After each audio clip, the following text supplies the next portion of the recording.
Hmm.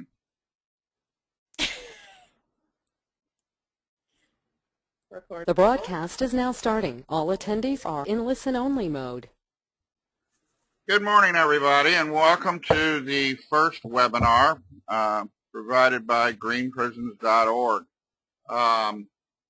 Frankly, the response to this has been a little overwhelming. We had over 40 people register for this morning's event, and that speaks volumes to the level of interest about sustainability in corrections, both from a practitioner and from a provider point of view.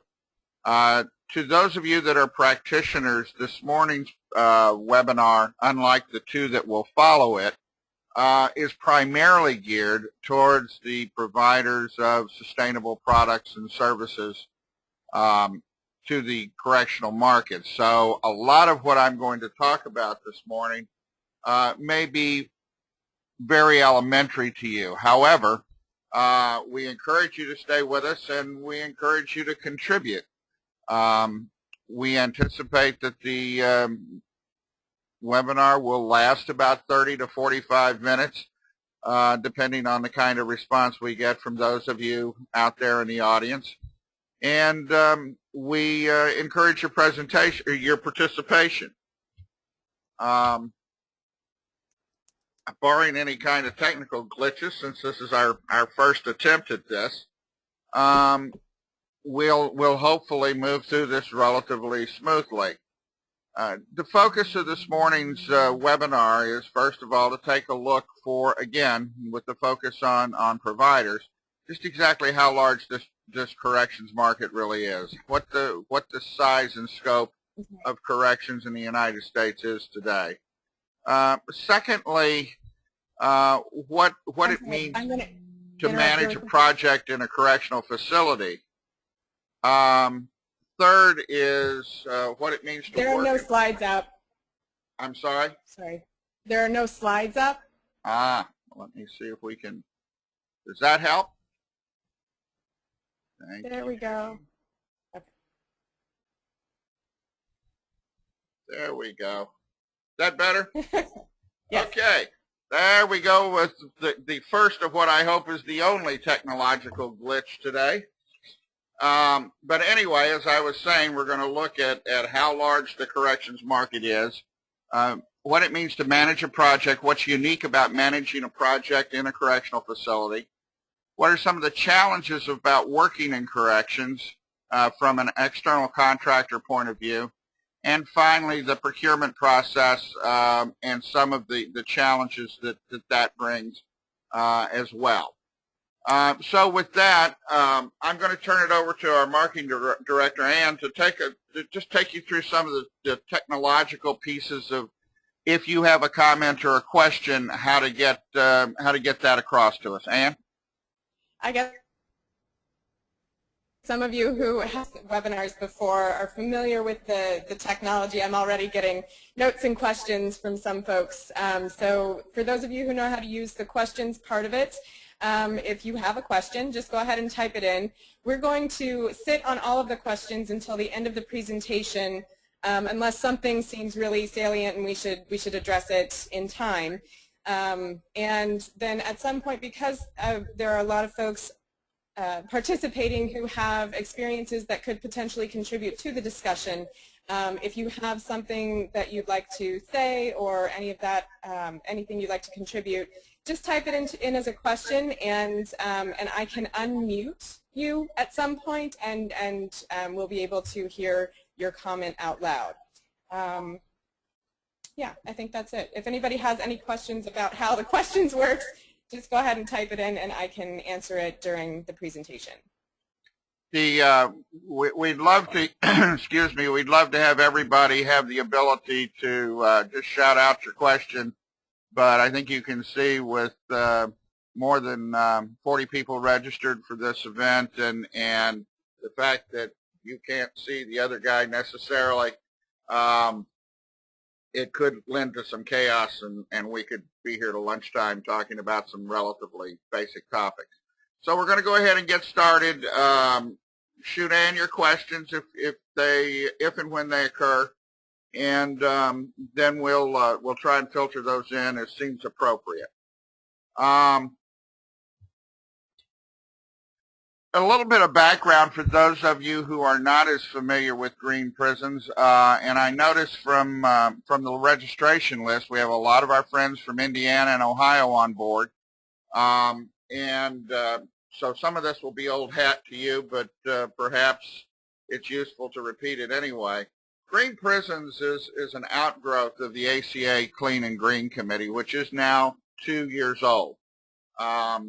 In the fall of 1999, I was asked, the fall of 2009, I was asked by ACA if I would chair a new standing committee on sustainability and corrections named the Clean and Green Committee.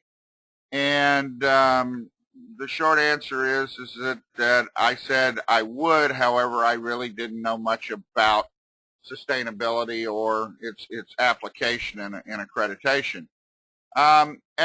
As it turned out, this has turned out to be absolutely a burgeoning area, a cutting edge kind of topic in our business, not just because of the environmental implications, but also because of the financial implications. We're not affiliated directly with ACA in any way other than I chair the committee. I'm a member. Many of the people who attend our programs and receive our newsletter, et cetera, are affiliated, but this is not an ACA function. We're an independent entity currently pursuing 501c3 status with a primary goal of promoting the message of sustainability to both the public sector and the private sector as well. We developed this what began as a website and it has now emerged into a full-blown educational process to serve primarily as a source of news and information on environmentally responsible products and services in and for the corrections industry. We've got a variety of things that we're currently doing and some things that we hope to pursue in the future. Many of you all will have, in fact, virtually all of you, I assume, will have visited our website at greenprisons.org to register for this webinar, and we appreciate you doing that.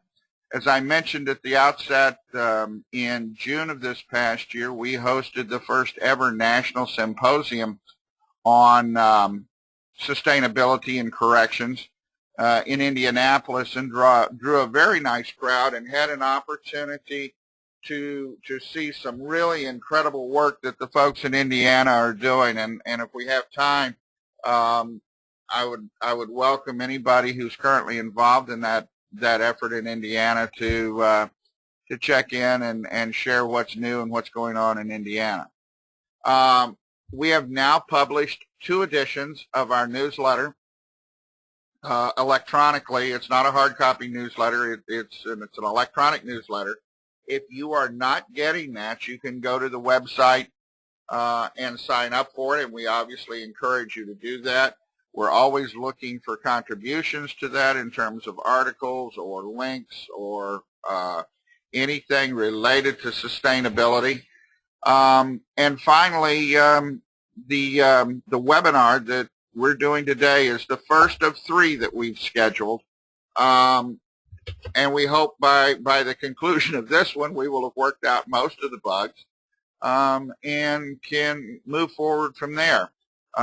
In October, we'll have the webinar's topic will be on reentry and the notion of linking sustainable jobs both in the institution and in community corrections back towards green-collar work, and with ideally supporting the efforts of offenders to be able to get real-world job opportunities. The next topic is the blog, and again, you can access that from greenprisons.org, and it's an opportunity to share or contribute or comment on anything relevant to what's going on. In the future, we hope to create a database of sustainable products and services to be able for practitioners to be able to access when they're looking to explore anything from recycling to energy conservation to use of solar, to look at green chemicals and how to be more compliant, particularly in the accreditation process. And obviously, we always are looking for support from the commercial market to help us through advertising dollars. To get started on the guts of this webinar, want to talk a little bit about how big the correctional market is, because I think that based on my experience in talking to a number of the providers that are exploring this or are new to corrections, there are over 2,000 prisons in the United States, based on the latest count provided by the Bureau of Justice Statistics, with over an additional 3,000 jails and detention centers. There are over 2 million individuals under some form of court sanction in this country, and operating costs annually in the billions of dollars. Many of these facilities are dated with antiquated and inefficient infrastructure. To clarify, or to help clarify for those that are not part of this business, prisons and jails are two very distinct entities, thus creating two different marketing opportunities. While prisons are typically run by federal, state, or private entities and house individuals serving longer sentences of a year or more, and jails can be relatively small, even 25 to 50 beds, on up to mega jails that exceed the size of most prisons. Institutions that come to mind are the Orange County Detention Center in Florida with over 6,500 beds. There are huge jails. Many jails today also are housing longer-term offenders on contract with the state. But to make a distinction, jails are primarily smaller, geared towards shorter sentences and pretrial detention. Prisons are longer term. And the implication for this is that longer term facilities, larger facilities, the inmate population of those institutions are open to or have opportunities for more programming, for more job training, and make up really the bulk of the incarcerated populations. Jails, on the other hand, have a tendency to turn over pretty rapidly, with an average length of stay of something less than 48 hours. And the opportunities for training and those kinds of things are fairly limited.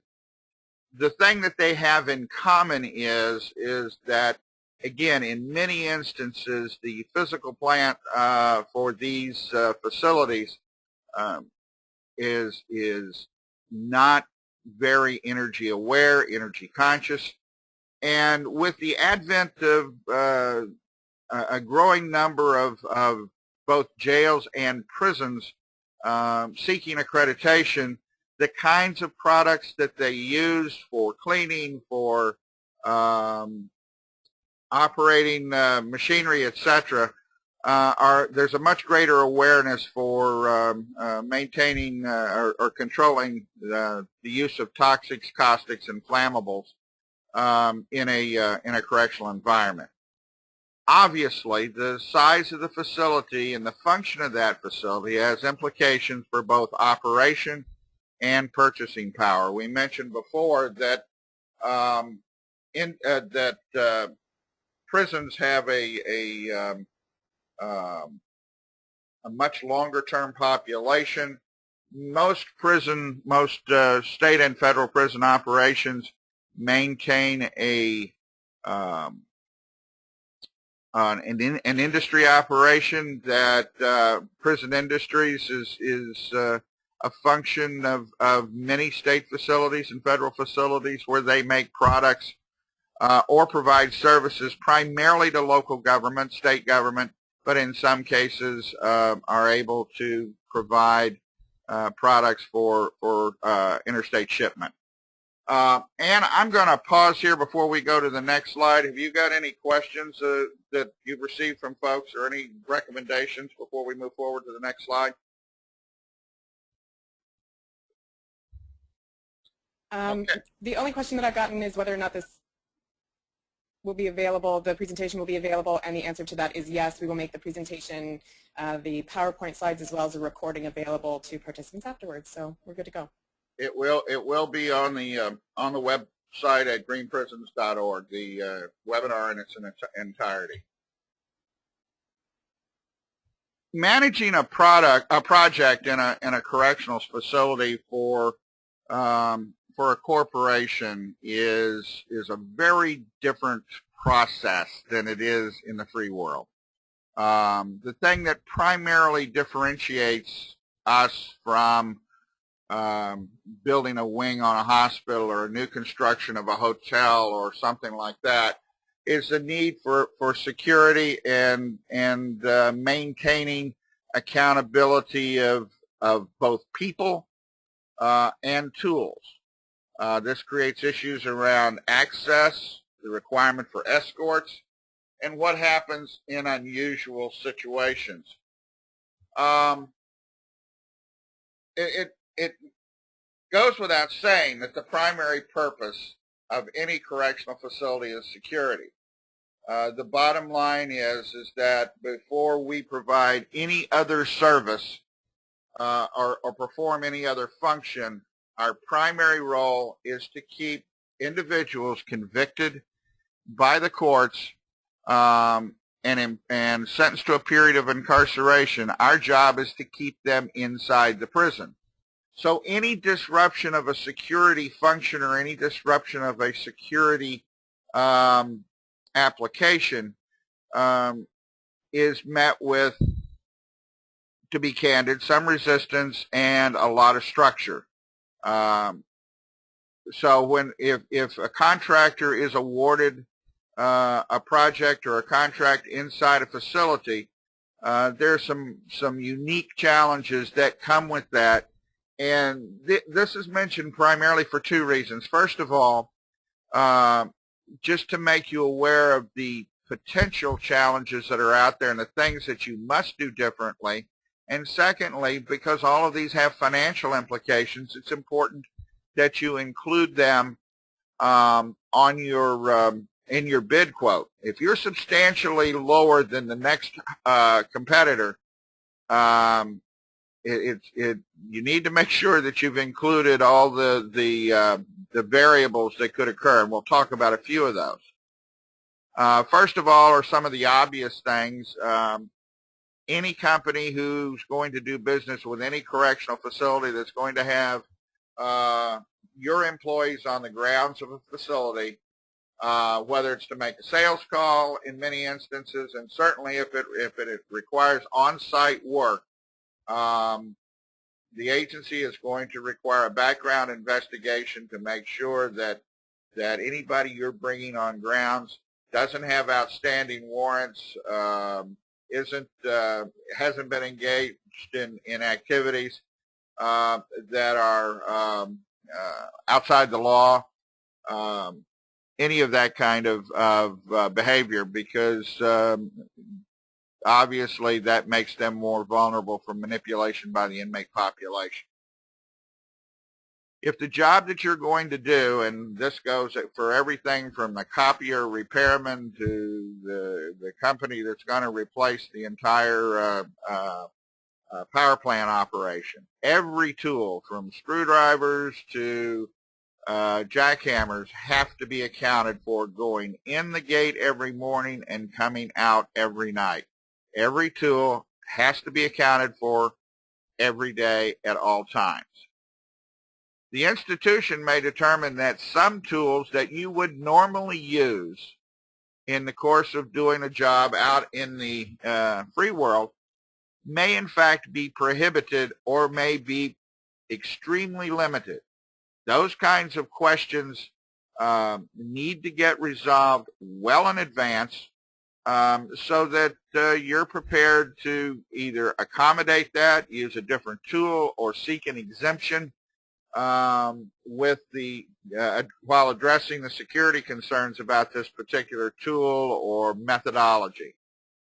Finally, it's important for you to understand that work can be suspended for security concerns that have absolutely nothing to do with you or the project. The best example of that is when Mother Nature enshrouds an institution, a secure institution, in fog. With all the technology and everything else we've got today, the realities are that there are no substitutes for physical presence. And in many instances, the only way this gets addressed when an institution is enveloped in a heavy fog is to put staff out physically around the perimeter. In doing that, inmate movement is dramatically suspended. It occurs only in case of emergency and only under escort. And the realities are there just may not be enough staff to escort you or supervise your workers and provide their security during that period of fog. Typically, that stuff burns off by the middle of the morning, but the realities are you've already lost a couple of hours. You still have the issue of tool accountability. Everybody passes through a metal detector. All their property gets searched as they walk through. All these things take time, and it's critical for you to make sure that you bring or that you account for that time in your process. When you have a project inside the facility, most areas will require, particularly inside, will require escorts to accompany the work crews. You won't be able, as you would in a hotel or a hospital or a factory or whatever on the outside, you're not going to be able to wander back and forth and, oh, I forgot a tool, so I'll go back to the truck and get it. In every instance, escorts will be provided for you and for your staff on site, and the cost of these escorts may in fact be billed back to the contractor. It's important that you read the request for proposal carefully to begin with to see if those costs are included, and if so, make sure you include them in your bid. Secondly, if you're going to be involved in any breaching of the secure perimeter, a fence line, a wall, the exterior of a building, whatever, that causes the physical security of the facility to be challenged, then that has to be accommodated by putting staff in place 24 hours a day as long as that breach is in place, whether you're there or not. So basically what you're doing is replacing a physical barrier such as a fence or a wall with the presence of an employee. There's costs related to that, and in most instances those will be passed back to the contractor, so make sure you're aware of that. Working in a correctional environment provides some real challenges as it relates to interpersonal relationships.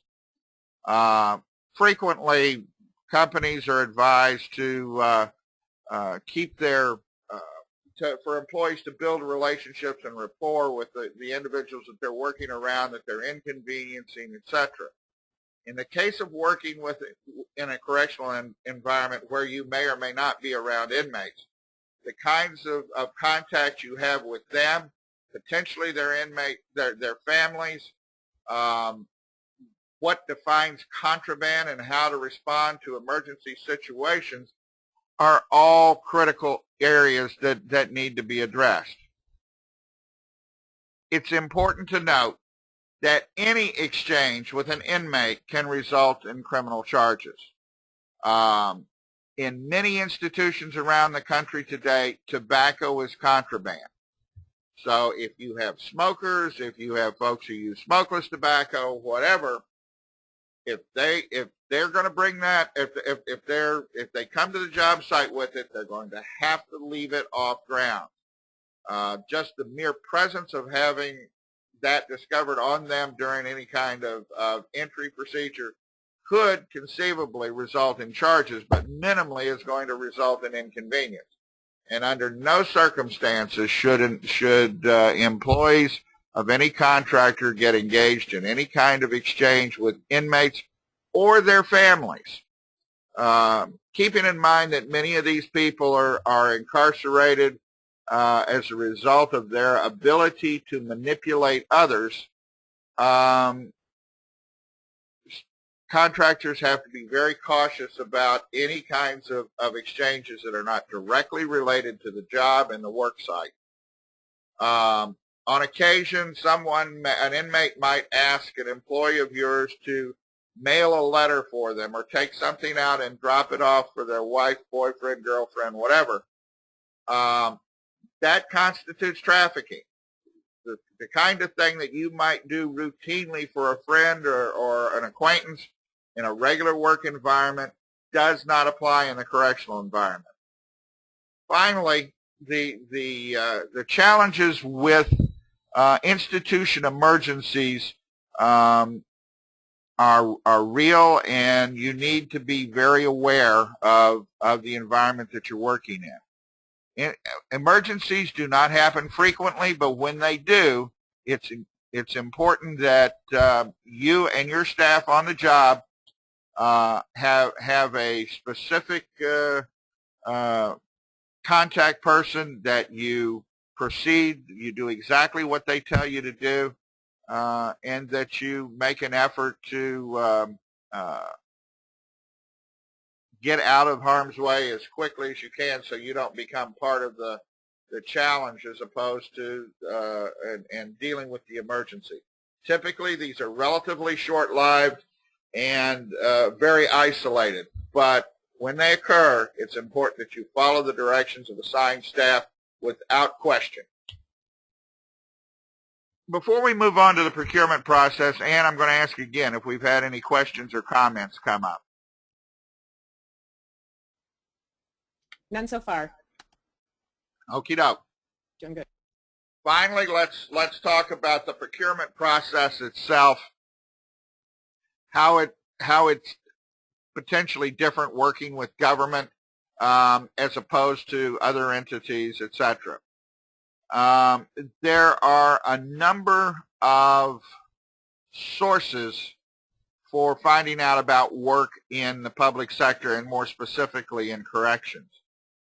One way of doing that is getting on a variety of government websites or email lists, and I pulled up the Kentucky site as an example for you to take a look at if you're not familiar with these. Almost in every case, they'll invite you to register, and you will then routinely be notified when a procurement hits the street. The minute that it does, you'll be notified electronically, and you can decide if it's a relevant opportunity for you to bid on. In most instances, these email notifications are probably the single best way to become aware of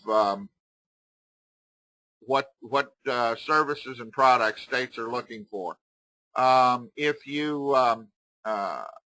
It differs from state to state and from the federal government, but typically the administration department for state government, or in the case of the feds, GSA, are the primary procurers for an agency.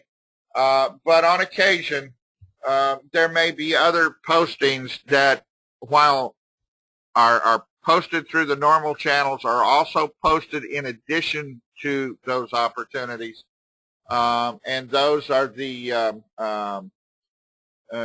you need to try and stay in touch with those in a variety of ways. Frankly, sometimes, particularly when it relates to sustainability, government isn't always aware of some of the very unique and creative products and services that are available out there today that can impact how they operate. There are some assumptions, for instance, about getting involved in any kind of major rehab project is too expensive, or there's no, particularly in this economical climate, there's no money to support that. Sometimes it's the role of the vendor to educate government and to educate potential buyers about their product or service and how they can be of assistance not only in completing the task or providing the service, but also how to pay for it. I'm referring here specifically to performance contracting, which is a very unique way that's being used by a variety of entities to cover the costs of large projects, particularly things around heat, light, power generation, etc., that have big price tags but can be paid for out of the savings that they generate with little or no upfront cost to the agency. Frequently, it turns into the responsibility of government, or of the vendor, I'm sorry, to let folks know what it is they do and how they can be of assistance in doing that. So be sure and find ways to do that, and one of the best ways I would recommend would be your presence at local and regional correctional conferences. Get to know the market, get to know who the people are, offer to provide a workshop, share what your product or service is, and exhibit at those conferences. The cost is relatively minor, and it's an opportunity for you to get the word out. Obviously, we would also hope that you'd consider greenprisons.org as a way to do that, either through the blog or advertisements or contributions to the newsletter. In responding to the RFP, it's important that as we mentioned before, you pay close attention to the requirements of the RFP, and particularly those costs that might be relevant to additional add-on costs that you wouldn't normally include in a particular job. Staffing costs, the amount of time. An 8-hour day on the job in corrections for a contractor is not the same thing as an 8-hour day on the job out in the community. Because of the time that you lose checking into the facility, checking out of the facility, inventorying tools, etc., there can be a lot of downtime in those processes that don't always work. So we'd encourage you to take advantage of or to be aware of those kinds of requirements when you're responding to the RFP. Ethical considerations. It is incumbent on both the agency and the bidders to ensure that they are compliant with any and all ethical considerations related to government. There's been a significantly heightened awareness of what constitutes a gift, what constitutes coercion, and it may not be your intent at all there's very few people that are going to give up a six-figure contract or award a six-figure contract because you bought somebody a dinner, but that may in fact be enough to cause an agency to go with another provider. So make sure you are very clear on the dollar thresholds when you engage in any kind of meetings with folks, and don't be offended and don't be surprised if the agency or the individual declines a lunch meeting unless they can pay their own, etc., because there's a very significant level of scrutiny involved in those kinds of things. If you have questions regarding what is or isn't appropriate or what is or isn't required, make sure that you utilize the resource given to you in the RFP and the contact person. Many of these RFPs that come out now have relatively short timelines to respond. So it's useful and it's helpful to look at the opportunities to what the RFP is asking for, and have that together in almost boilerplate fashion about you, your company, etc., so you can respond and react quickly when you become aware of an opportunity.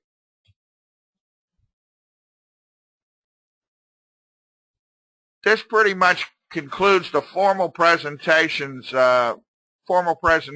of the topic today, and I know we have a number of vendors online. If any of you all have a thought, a comment, a question, now would be a good time to either raise your hand electronically or type that question in.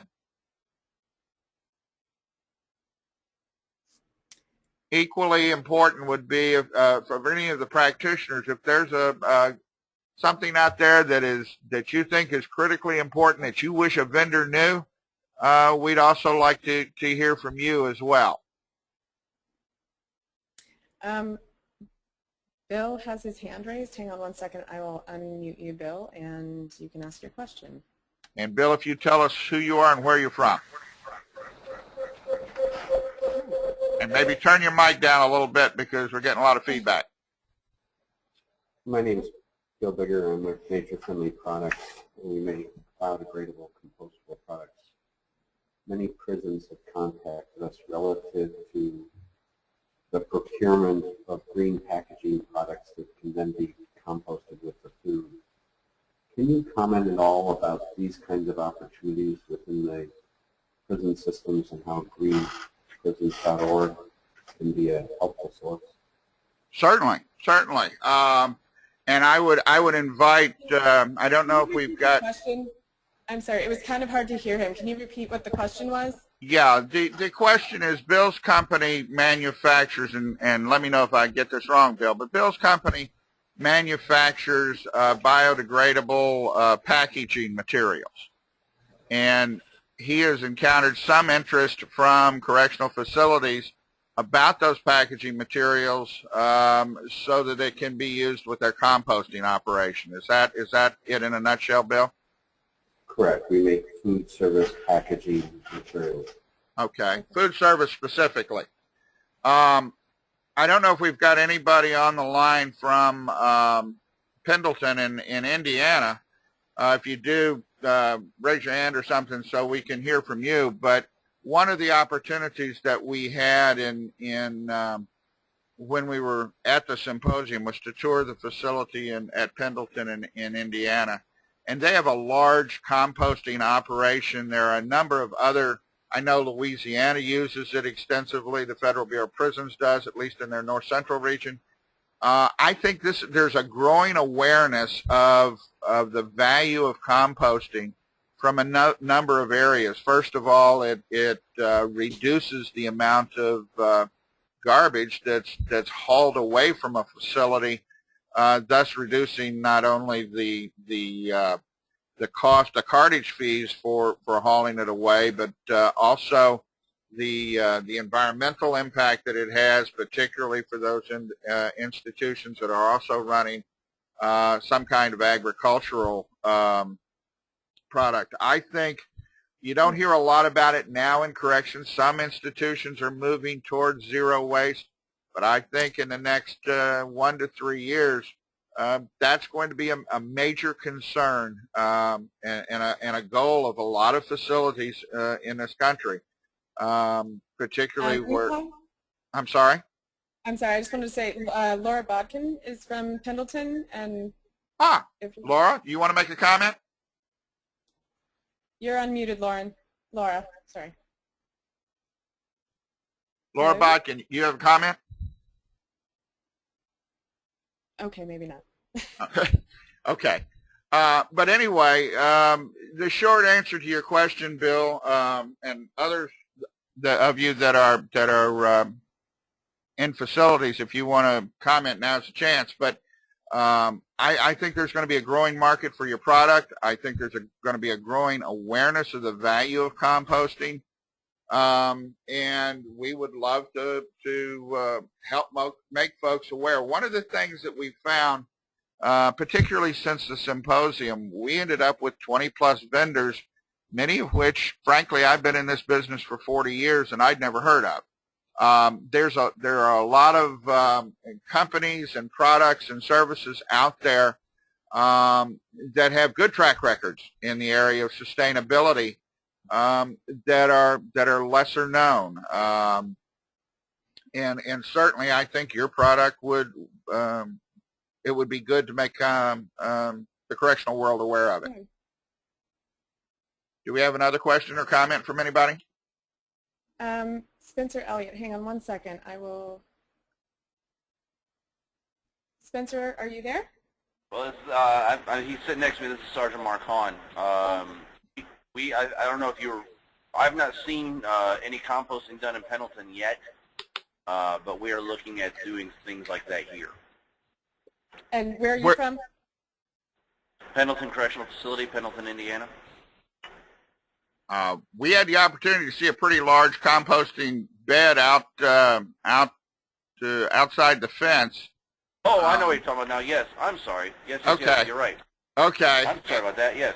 And what I and again, I learned a lot by going there. And one of the things that I learned, and this may again go back to Bill's point, that there's a science to composting, and it's not just a matter of taking your garbage out and throwing it out in a big pile and turning it over every once in a while. There's a clear science to the amount of moisture and what kind of solid content, like paper, that you include in that to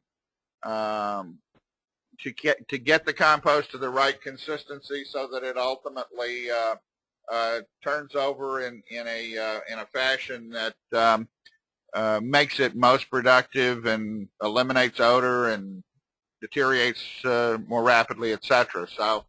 And Laura doesn't have a microphone, apologies, but she said that composting has been a great help at their facility and has cut back a lot of the waste that leaves the facility.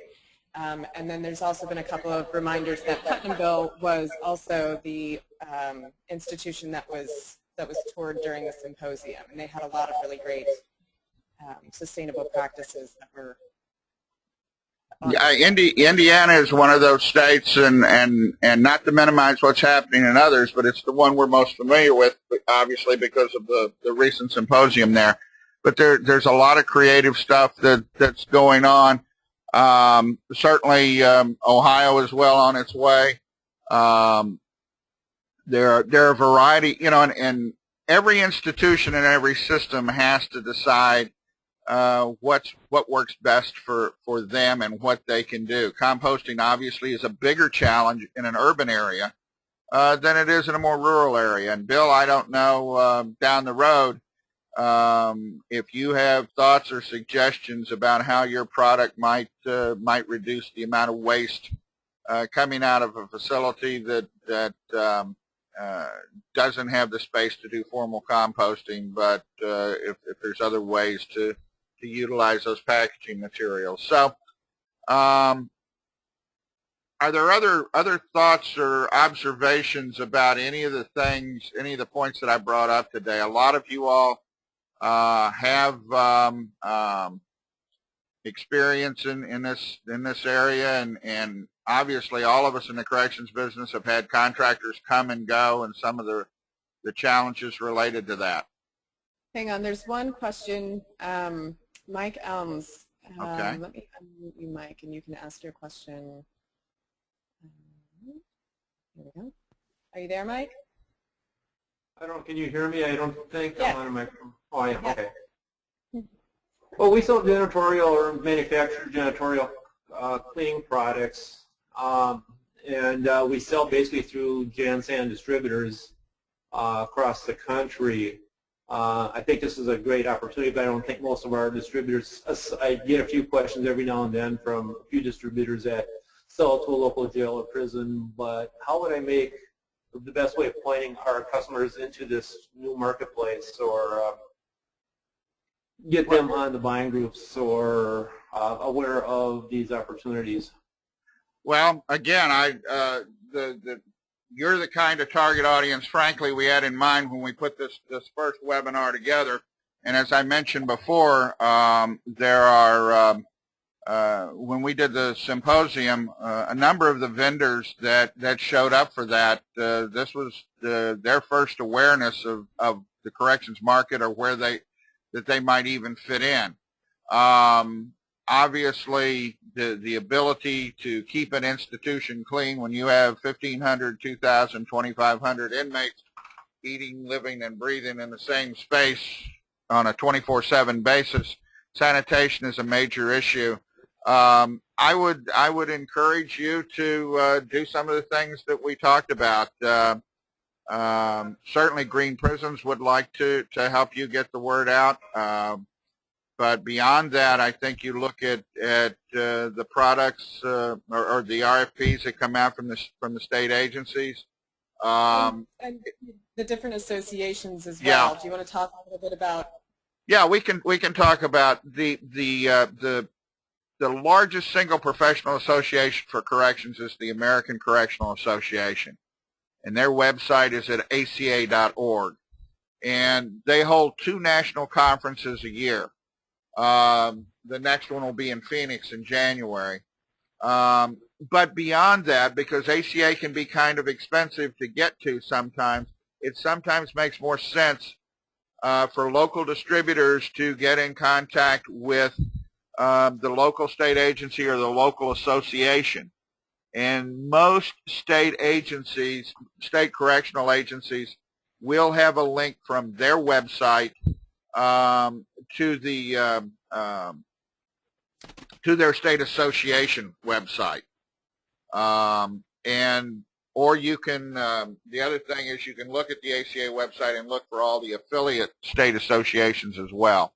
And there are a variety of other regional groups that encompass more than one state. The Southern States Correctional Association, Mid-Atlantic, Western States, that give you clusters of agencies that you can participate in their conferences, etc. So there's a number of ways to get yourself out there and to begin to let folks know. A company that we like a central resource type of thing, like for all these websites or places to go, that we could, like a PDF that we could just email our customer base and say, hey, this is a new market. Actually, one of the things that we're looking at doing is creating such a database. To my knowledge, there's not really a good source for that kind of thing right now. What we're hoping to create is basically a sort of the inverse of what you're suggesting, is to have vendors suggest to us, what they can do, what their product lines are, etc., so that when an agency goes looking to either look at cleaning supplies or to look at possibly the implementation of solar or whatever, that they can go to this website, see 2 or 3 or 4 vendors that do that, and contact them directly. It makes the procurement process a little cleaner for them, and obviously it's a one-stop shop. That's a plan for us as we move forward in 2012. That would be great. Well, it doesn't look like we have any other questions. I think at this point we've gone about 45 minutes or so. If anyone has anything else, please contact us at Green Prisons. We'd be happy to address any other questions or thoughts out of this discussion. Coming webinars in October and November, reentry in October, and the best practices webinar, which I'm really looking forward to, in November. We will be looking for any kind of input. If you've got, if your facility is like we talked about earlier, has specific programs that have worked very well for you. We'd love to hear about them and include them in that best practices. And thank you guys so much for attending. Thank you very much. We'll wind it up with this. Again, if you have any afterthoughts or any suggestions, you can always go to the website and shoot us an email or send it directly to me, Tommy@greenprisons.org. Click the next slide. And we'd be glad to chat with you as well. So thanks for helping us make this this first webinar what we hope was useful and helpful to you, and we hope you join us again in October. Thank you so much for attending, and see you next time.